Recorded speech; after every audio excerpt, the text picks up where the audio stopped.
بالله من الشيطان الرجيم. بسم الله الرحمن الرحيم.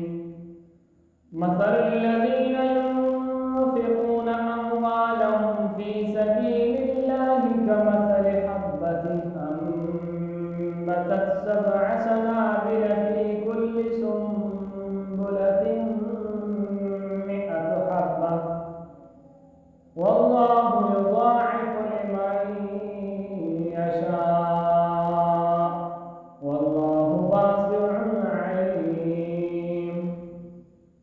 الذين ينفقون أموالهم في سبيل الله ثم لا يتبعون ما أنفقوا منا ولا أذى لهم أجرهم عند ربهم ولا خوف عليهم ولا هم يحزنون. قول معروف ومغفرة خير من صدقة يتبعها أذى والله غني حليم. يا أيها الذين آمنوا لا تبطلوا صدقاتكم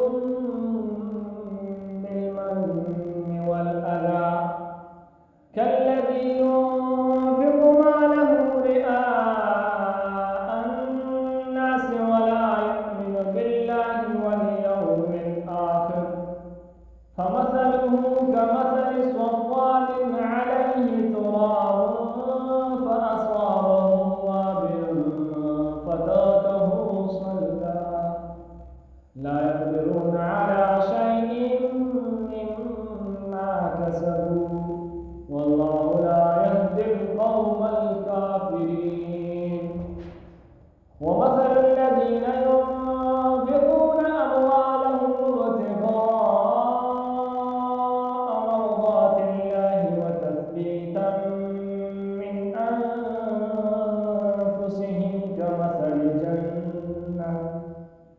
كمثل جنة بربوة أصابها وابل فآتت أكلها ضعفين فإن لم يصبها وابل فطل والله بما تعملون بصير. أيود أحدكم أن تكون له جنة من نخيل وأعناب تجري